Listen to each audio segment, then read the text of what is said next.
Come on in, everybody. Come on in. I am here this evening. Your good brother Abdul Rahman Muhammad from the Emmy-nominated docu-series on Netflix, Who Killed Malcolm X? Who's with me tonight? Let me see who's here. You know I get going when I see the hearts and the thumbs up. Okay, Jeffrey Ali. How you doing, Jeffrey? Assalamu alaikum, brother. Perry Howard Mason. Peace to you, brother. We're not going to be very long this evening, but got some things I want to share with you. I was a little under the weather yesterday. I try to come every week. I do my best. Ahmed Raouf. Now they're starting to come in. Fantastic. Give me some hearts, guys. I love to see those hearts. It gets me going. Look at the topic tonight. Look at the topic. Was Malcolm X moving into the mainstream, towards the mainstream? Okay, there you go. I see the hearts now. Fantastic. Was Malcolm X moving into the mainstream? I'm going to unpack that a little bit tonight. I'm not going to give one of those hour-long talks. Thanks for all the hearts, guys. Who's that? James Martinez. Glad that you're feeling better, brother. Thank you. Yeah, I am feeling a little better. I was a little tired.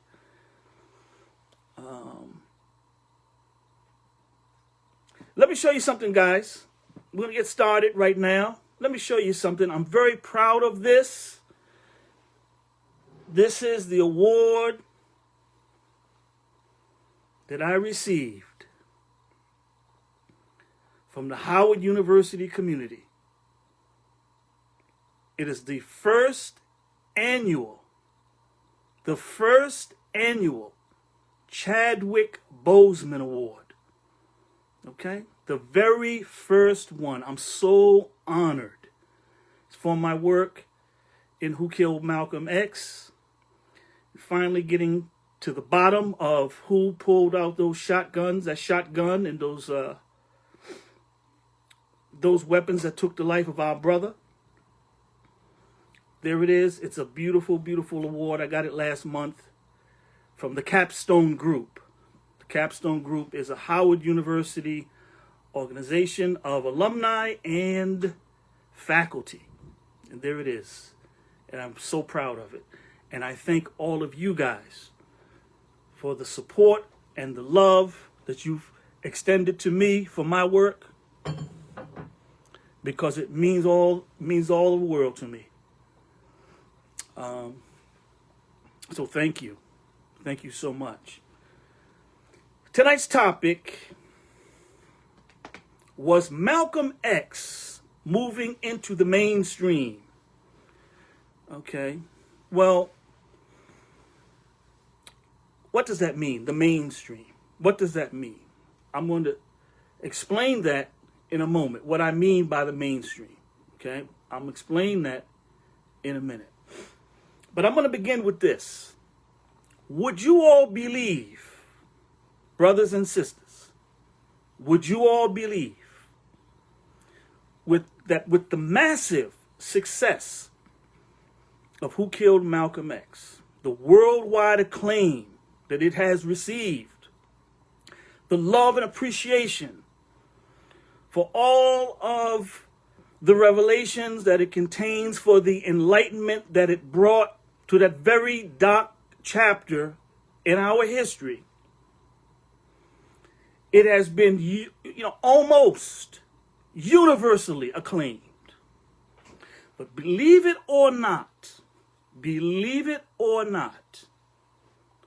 there are some critics of the series who ostensibly love Malcolm X Okay?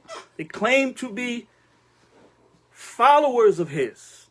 They claim to represent him, that have taken issue with the commercial success of the series. Okay? By virtue of its commercial success and the worldwide acclaim it has garnered, they are some kind of way in their feelings, because as they see it, they are the only ones qualified to talk about Malcolm X. Okay? Malcolm X, in a sense, belongs to them. They're the only ones who can articulate his real philosophy, which in their view they call the black radical tradition.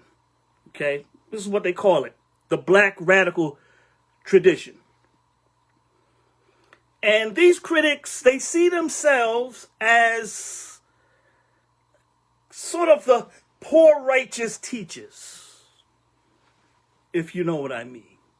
You know, their little club, the little self-righteous club, and they're the only ones, you know, deep enough, scholarly enough, informed enough to talk about Malcolm X. And they only talk about him amongst their own little black radical group. Okay?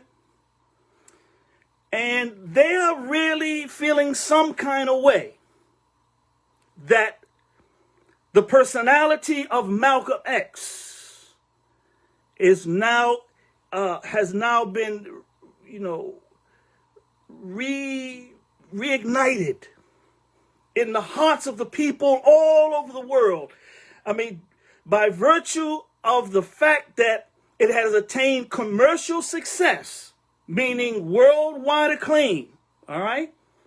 Malcolm has been taken away from them. And they see it as a sellout, okay? Certain claims have been made about your brother. Certain personal shots have been taken at me. Okay? That's okay. I have no problem with that. I guess that's to be expected. It's sad. All right? But these poor righteous teachers who are in their feelings about the success of the series, all right, their most prominent critique, you could say, is that we don't focus enough on what Malcolm represented in terms of, again, what they call the black radical tradition. And what they mean by that is the Black Panthers, the Republic of New Africa, the Deacons of Defense, Robert Williams, the Black Guerrilla Army, Revolutionary Action Movement, okay? Essentially, you know, armed groups, black groups who took up arms, either in self-defense, right, or in aggressive, belligerent attacks on police. And those are two separate things. Those are two separate things. Because for sure, Malcolm was for self-defense. He was for armed self-defense for black people. If the government could not protect our rights and protect our personhood in this country, then yes, we are American citizens. We have the Second Amendment, and we have the right to bear arms to protect ourselves. But Malcolm X never, ever advocated picking up weapons and going to war with duly constituted power. Going to war with the police, going to war with the system. He never advocated that, even though there were many groups who acted in this way in his name after he was gone. Okay? Now the topic is, was Malcolm going into the mainstream? What do we mean by that? Where was Malcolm going? Now, I'm going to tell you in a minute where he wasn't going, but for the moment, let me just share this with you. His final statement on his program was this. About 3 days before his assassination, he gave an interview.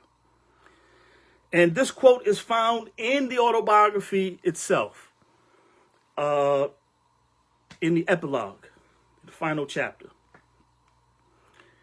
He said words to these effect. Right now, I'm man enough to tell you, I don't know what my program is, but I'm flexible. Okay? But I'm flexible. He said, I'm man enough to tell you, I don't know. Right now, I don't know what my program is, but I'm flexible. Okay? And that's one of the more nagging questions, a question I always get asked. Where was Malcolm going? What kind of organization do you think he would have ultimately built? All right? What would he have become, in subsequent years? Would he have gone to law school and become a lawyer?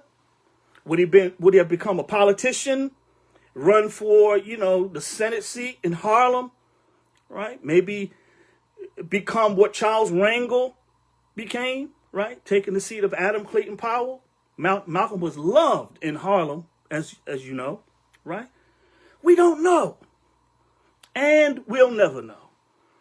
And it wasn't Allah's will that he lived long enough, right, to do more than what he was allowed to do. So we have to take him at his word. He was still trying to sort it out. And that's his final statement. Now, here's what we do know. We know what he would not have become. All right? He would not have become an integrationist. All right? That was never going to happen. Malcolm X to the bone and to the marrow was a Muslim, number one. That was his religion, okay? That was his spiritual base. Number two, he was a black nationalist as he defined it, and he changed his definition of what black nationalism is. And I'm going to talk about that in a second. But he was a black nationalist, and he was a Pan-Africanist. And that is how he saw the world. And that was his core philosophy, okay? And this is clear. So any book you pick up that attempts to portray Malcolm as moving in the direction of, let's say, Martin Luther King, an integrationist, all right, that's wrong. That's wrong. That's one of the criticisms that some have made about Alex Haley's autobiography, that, the way he put the essay by S.M. Handler in the front and his epilogue in the back, to try to portray Malcolm like he was moving in the direction of integration. He was not. That was not what he was about, all right, fundamentally. He was a black nationalist, Muslim, and a Pan-Africanist. That's clear, all right? That's very clear. Malcolm X was, for all of his love for Dr. King, for all of his desire to support Dr. King, to support the civil rights movement, he didn't agree with their philosophy. He didn't agree with their methods or their approach. You was never going to see Malcolm X ever locked arms, white folk, We shall overcome. We shall overcome some. No, that was never going to be Malcolm. Okay, Malcolm was for black power. He believed that black groups should remain black. He looked aghast at the March on Washington. He saw that as a dilution. He saw that as a dilution, okay, of black organization. And he would have never, that's why he didn't allow whites and the Organization of Afro-American Unity. So that's what he was about. In that regard, he had respect and admiration for Dr. King. He no longer criticized them towards the end. Now he stopped criticizing them. He asked for their forgiveness, right, for anything harsh that he said about them. And he said a lot of things harsh. He called them Uncle Toms, handkerchief heads, all of that. He asked for their forgiveness, all right, and he wanted to build bridges with the civil rights establishment. But he was never going to be an integrationist. So that's clear. You got it? That's number one. But he was also never going to be what these black radical traditionalist people claim that he would have become. Someone who would have taken up arms against the duly constituted power of the United States government and gone to war with the system. He wasn't on that program either. That's the reason why in the last video, I played at length the interview, the brilliant interview that Omar Shabazz did with Walter Bowe, the man who was convicted in the Statue of Liberty bombing plot. Okay? And by the way, we all know now, right, that letter is a hoax. That Ray Wood letter is an absolute fraud and a hoax. And you're going to be hearing more about that. The media now is starting to pick it up. You're going to start hearing, I've been interviewed a lot by the media, and some stories are going to be coming out about that. You know, thanks to our video, they've picked it up. The interview we did with Kelly Wood, you're going to be seeing a lot about that. But they've interviewed a whole bunch of different experts, handwriting experts, experts in criminology, and, you know, basically the consensus is it's a hoax and a fraud. But Walter Bowe broke away from Malcolm.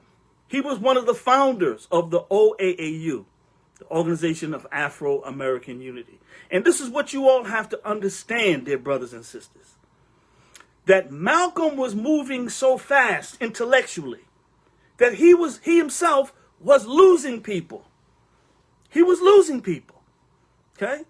He lost a sizable number of those brothers and sisters who left the Nation of Islam with him when he went to Mecca. All right, when he wrote those letters back saying that, you know, he ate with the white man whose eyes were the bluest of blue, his skin was white as of white, but he's my brother. He lost a lot of those folks. A lot of those folks saw that as a betrayal. Okay? They didn't sign up for Orthodox Islam. They thought that they were going to implement Mr. Muhammad's program, Elijah Muhammad's program, outside of the nation. So they weren't trying to find brotherhood with white people and all of that. So Malcolm lost some of them. He lost quite a number of them. Some of them actually went back to the Nation of Islam, both while he was alive and definitely after he was assassinated. Okay? I myself interviewed Luqman Abdul Rahim, formerly Langston Hughes Savage, also known as Anas Luqman. I interviewed him for 5.5 hours, myself and Manning Marable. about 12 or 13 years ago. I haven't even done anything with that footage yet.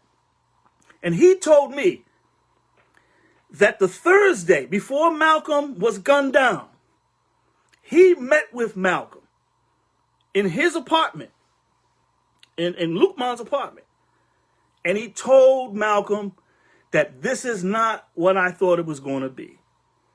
And with all due respect, I wish you the best, but I'm leaving the organization. Okay? Now, you have to know who Luke Man was to understand what he was saying. Luke Man was a black revolutionary. He was a real revolutionary.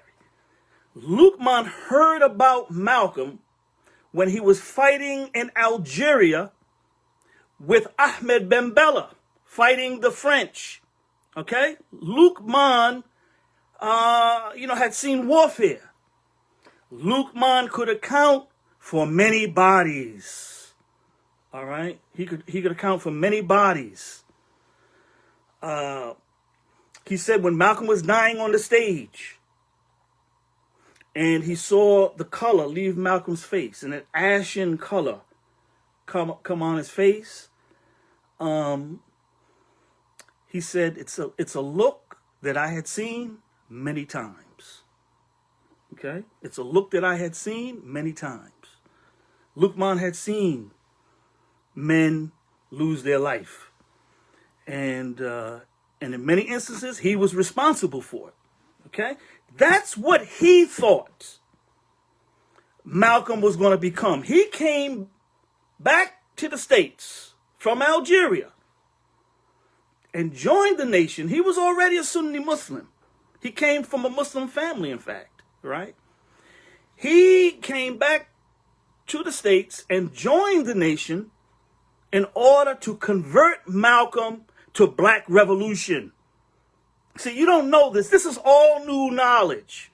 This is all new knowledge. This is all, new research. I'm not going to get into it, but this is all new information and new research. We didn't know a lot about the background of these people around Malcolm. We need to write biographies of each one of these folks, biographical sketches of the men and women around Malcolm. Luke Man was, of course, the brother who was sent to wire Malcolm's car, right, toward the closing days of his suspension.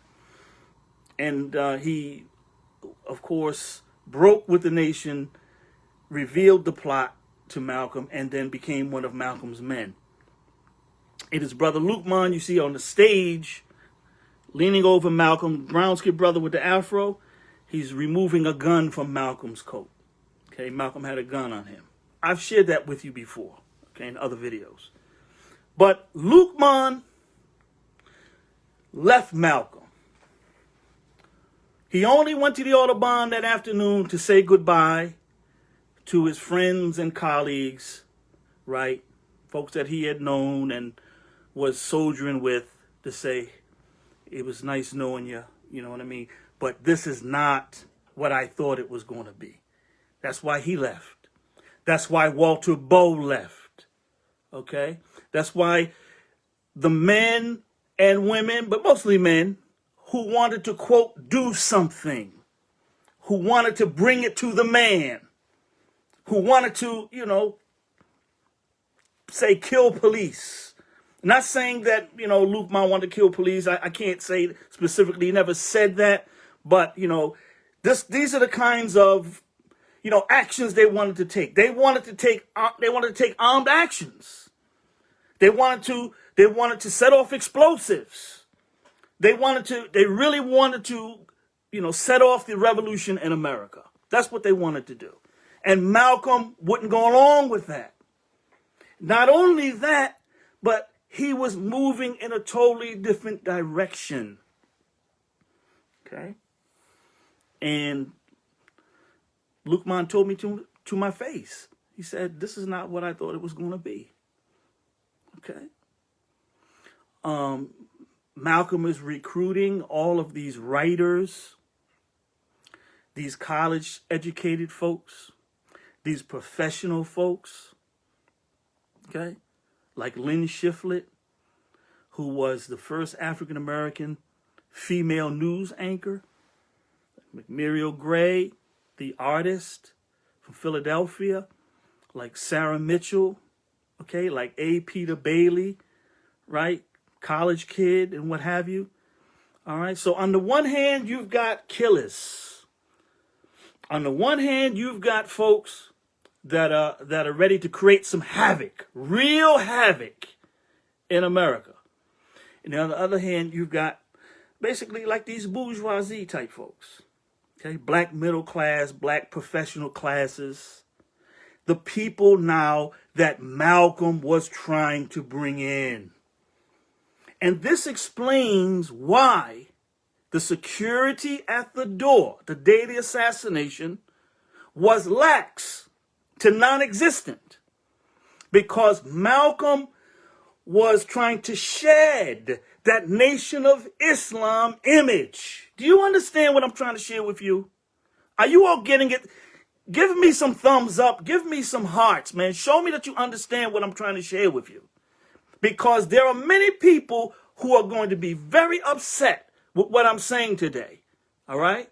And the reason for that is because today, right now, you have many black men and some women who are rotting in prison and will never get out, because in the late 60s, the early 70s, they started firing on police, murdering police, setting off bombs, all right?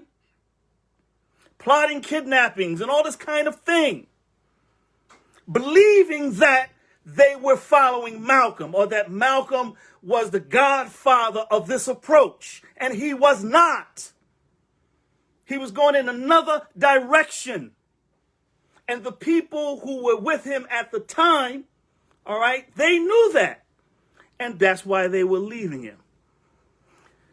Malcolm now is working with Ossie Davis, Ruby Dee, Juanita Portier, the wife of Sidney Poitier. Okay? These types. Maya Angelou.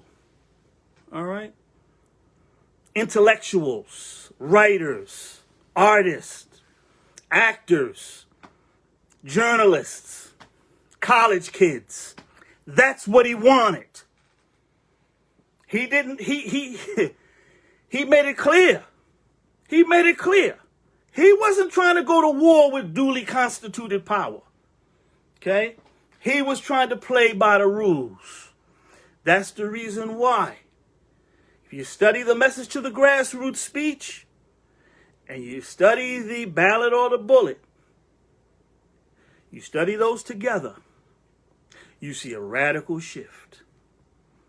The folks that got in trouble, the folks that got jammed up after Malcolm's assassination, engaged in these kind of activities, you could say that they were following the rhetoric and the message to the grassroots.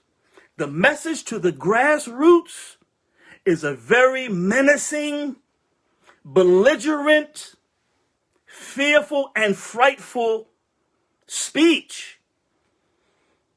There's no room in the message of the grassroots speech for engagement in the political system. There's only two options in that speech: bloody revolution in the pursuit of land, right? A belligerent, bloody revolution that overturns everything that gets in its path, right? Revolution involves bloodshed. This is what Malcolm said, right? It's either a bloody revolution or it's complete separation from America. And so those who followed that speech and didn't see the shift, didn't catch the shift to the ballot or the bullet, they got jammed up after Malcolm was no longer on the scene. Okay? Does anyone really believe that Malcolm would have got down with the Republic of New Africa, saying that they want to establish, an 8 or 10 independent states carve out these states out of America for a separate black country. Does anybody believe Malcolm would have signed on to that?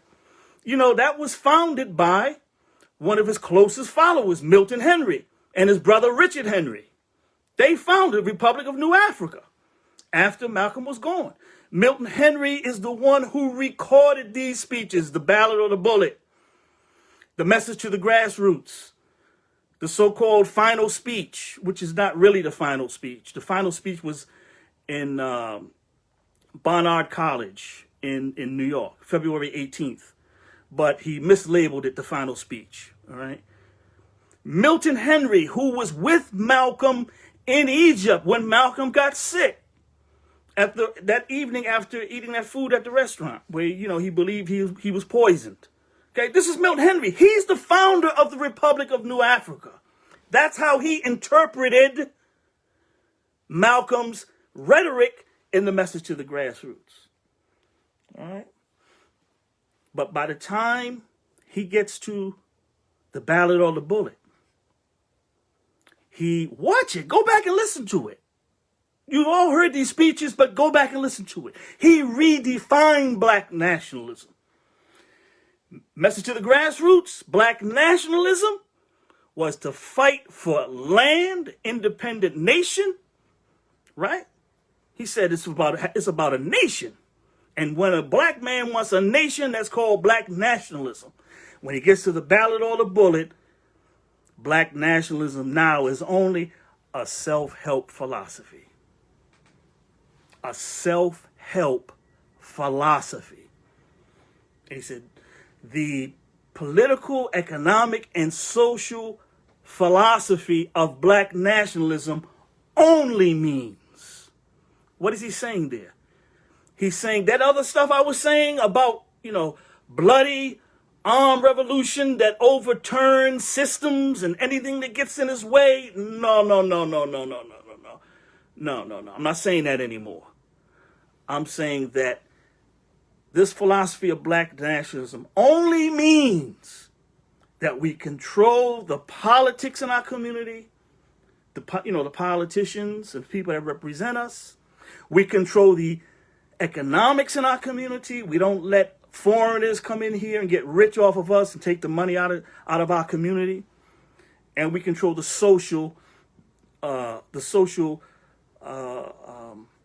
culture of our community, let's say, right? The social philosophy of black nationalism. He said you can still be in the church and be a black nationalist. You can still be a Muslim and be a black nationalist. You can be an atheist and be a black nationalist. Okay? Did he not say this? You've been listening to this for years, for decades. Right?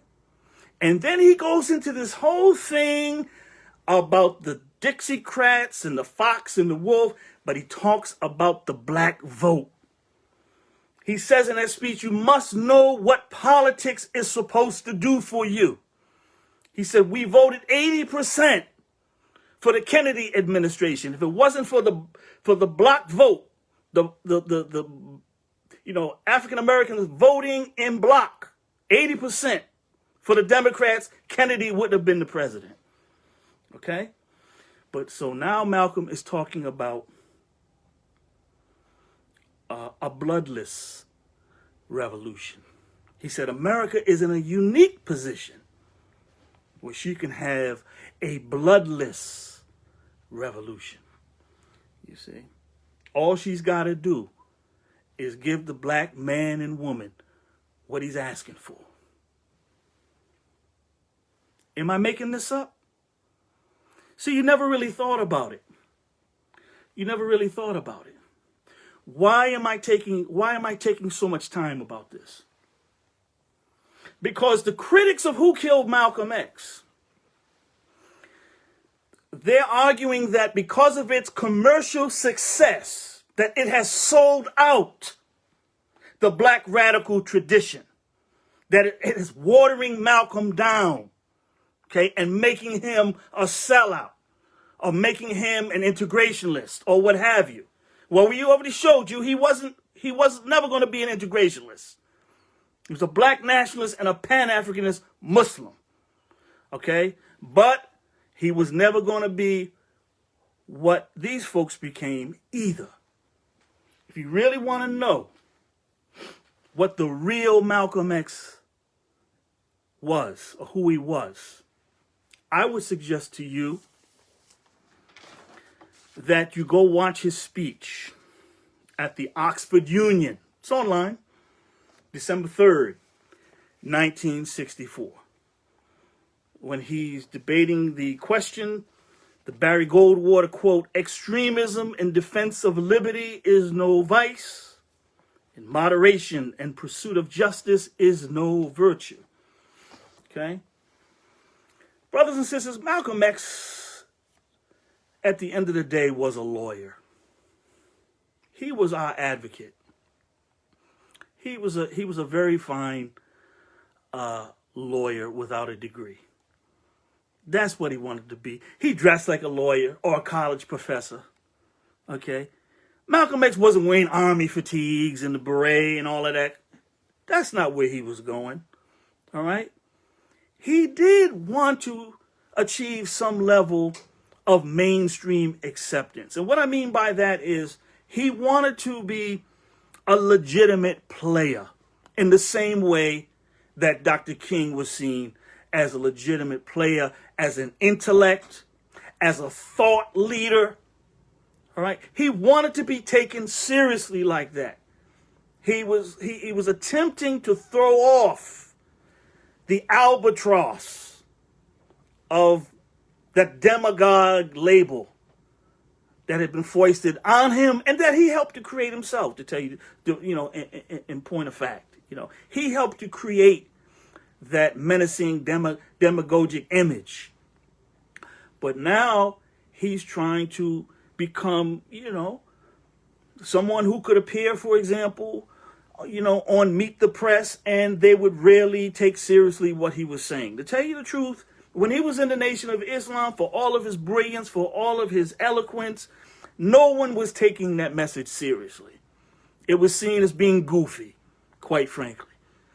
It was seen as being goofy. All black people are going to follow Elijah Muhammad, and we're going to separate and get, 8 or 10 states where we're going to have a black Muslim nation. That was goofy, waiting on the mother plane to come, all right, and destroy the entire white race, which is what the Nation of Islam, that was seen as goofy. Okay? And it is goofy. Let's keep it a stack, okay? So that's the reason why people said this man is way too intelligent to believe in this kind of thing. He's going to wake up at some point. And he did. That's what people said. Right? That's what they said. They were waiting for Malcolm to wake up. To come out, come up out of this little cult thing. All right? They were waiting. And he did. And, that break was seen in the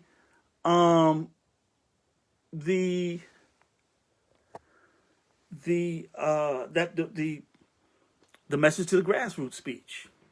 All right, believe it or not, that's where they first started seeing, that he was going in another direction, that he was coming out of the nation, that his analysis was becoming, more sophisticated, more Pan-Africanist, and so on and so forth. Even though he moved away, as I said, he moved away from that kind of rhetoric to accepting our participation in the system. That's where Malcolm was. And Malcolm at Oxford, when you see him in the tie and the suit, okay, and he liked to walk around with his briefcase, he looked like he looked like a Harvard professor. Okay, and that's another criticism, by the way, of the series, that we try to make Malcolm in the image of, let's say, a bourgeoisie Harvard professor or Yale professor or what have you. But the truth of the matter is, that's really where he was. That's where he was going. He liked speaking on college campuses. He liked the back and forth with the intellectuals and the students, black and white. He loved it. The Nation of Islam hated it because they didn't get many followers from that.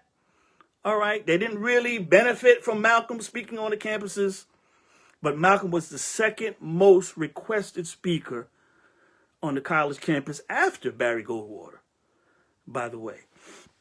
And he gave all of those honorariums to the Nation of Islam, which was, unbelievable. I didn't plan on speaking a whole lot tonight.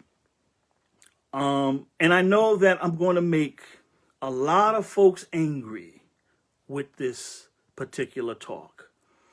And that's because, dear brothers and sisters, that those who misunderstood Malcolm, those who misinterpreted him, those who seized upon that message to the grassroots rhetoric, okay, the meaning of that speech, armed revolution or separation, and not where he was going with the ballot or the bullet, and this new formation that he was putting together, the Organization of Afro-American Unity.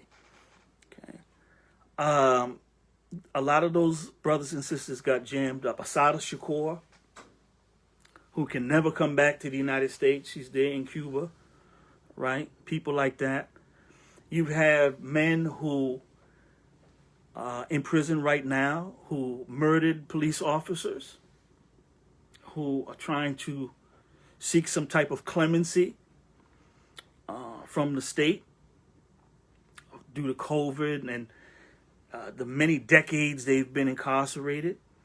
But here's what you have to understand.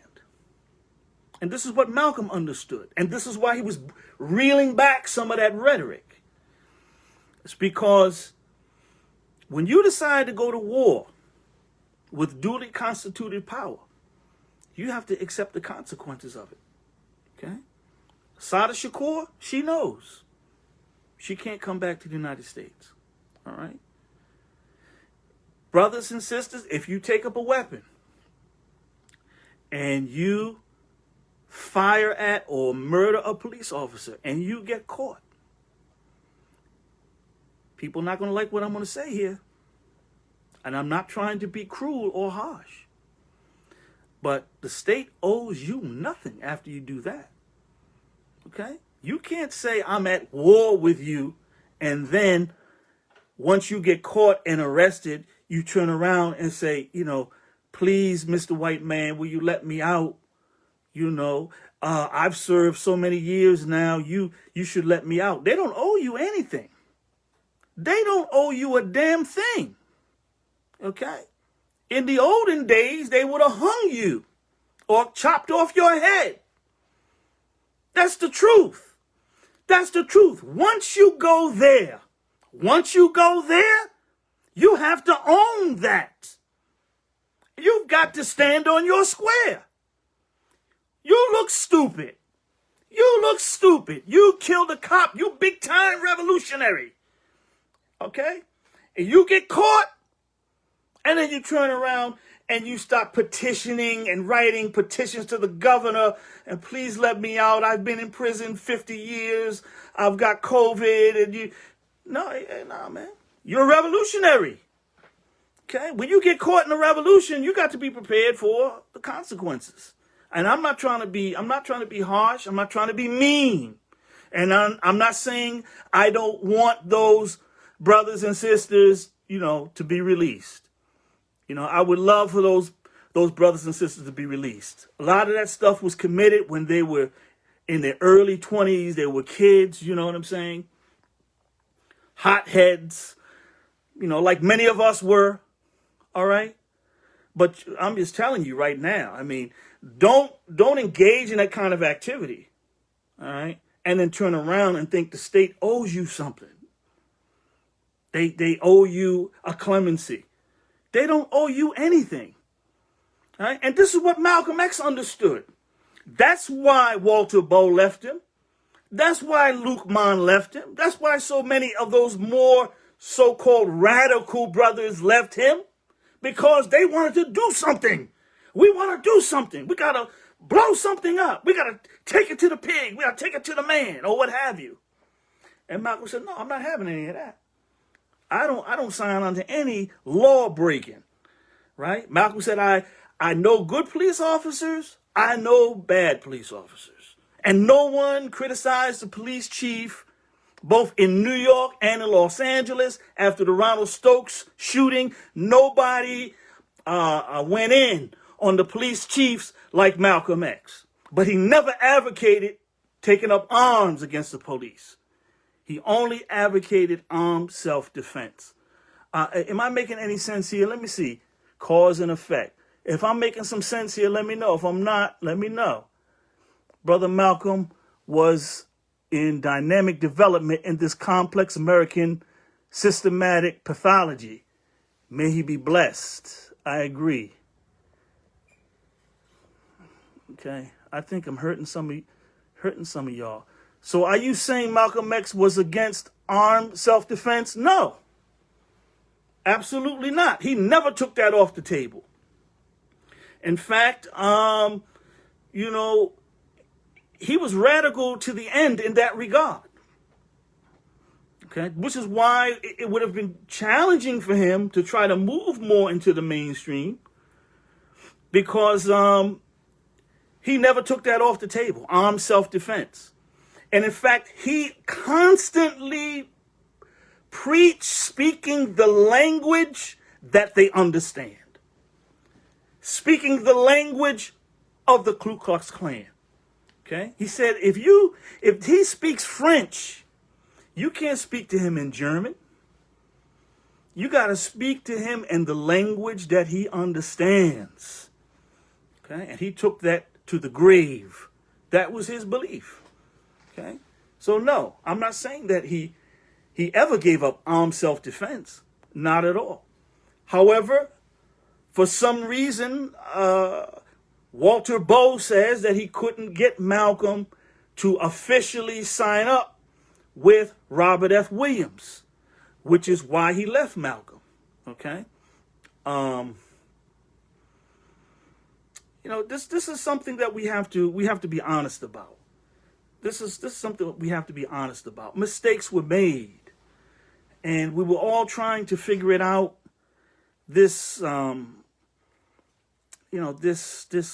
condition of ours here in the United States, brothers and sisters were trying to figure it out, including Malcolm. He was one of the most articulate voices, but he was trying to figure it out himself.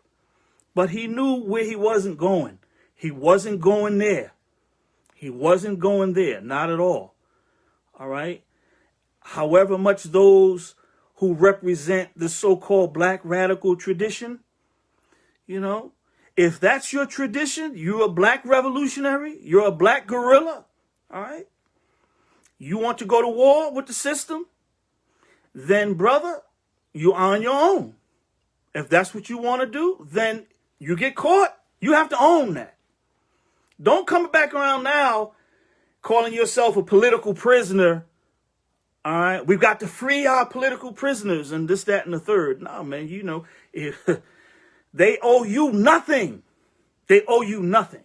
You stop popping police, blowing up stuff, they owe you nothing. Walter Bowe and Khalil Sayed, they got off easy. They got 21 months for that Statue of Liberty plot.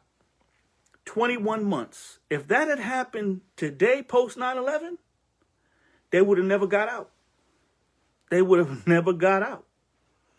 And in fact, the leader of that plot, Robert Collier, very light-skinned brother, he went on to become involved in what became the Panther 21 case as well. Later on, as he matured and got more wisdom, he moved to Poughkeepsie, New York, and he completely reinvented himself. Became a community activist. Was on the school board. He was on this board.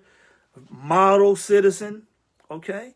And he was fighting the fight in a new kind of way, in a wise kind of way, in a mature kind of way.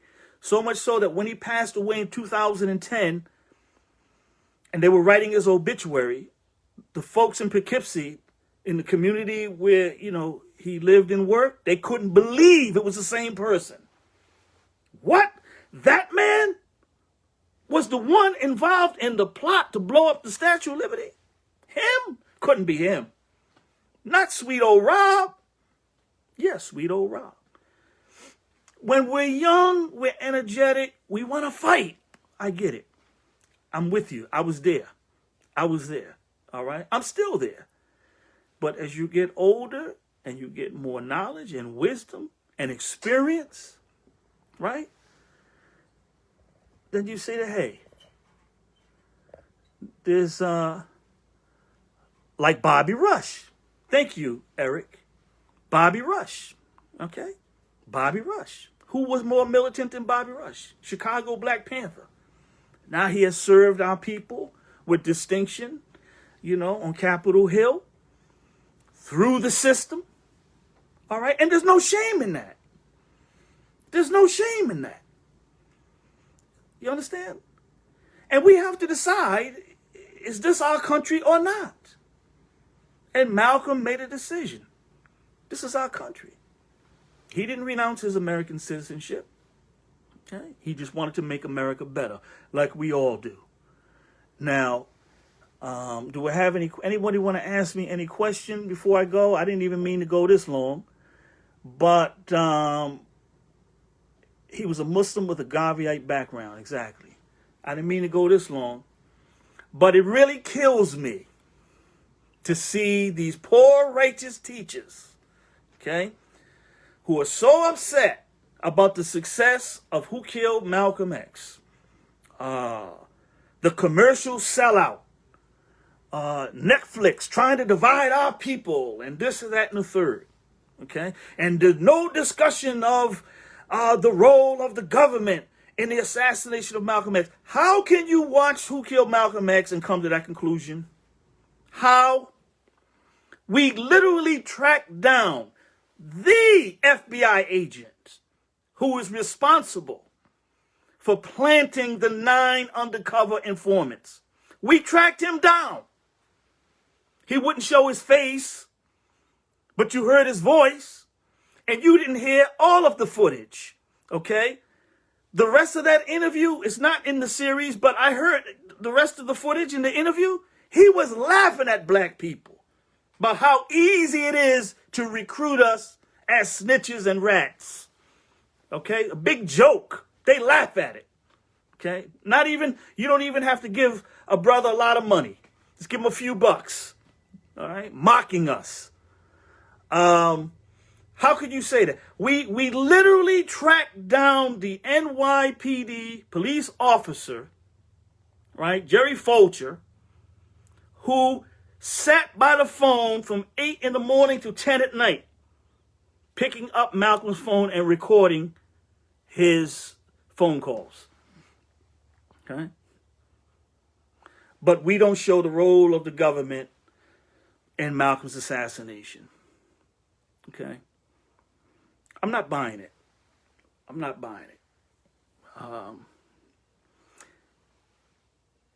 Malcolm belongs to all of us.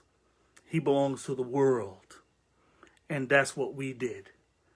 Okay? And these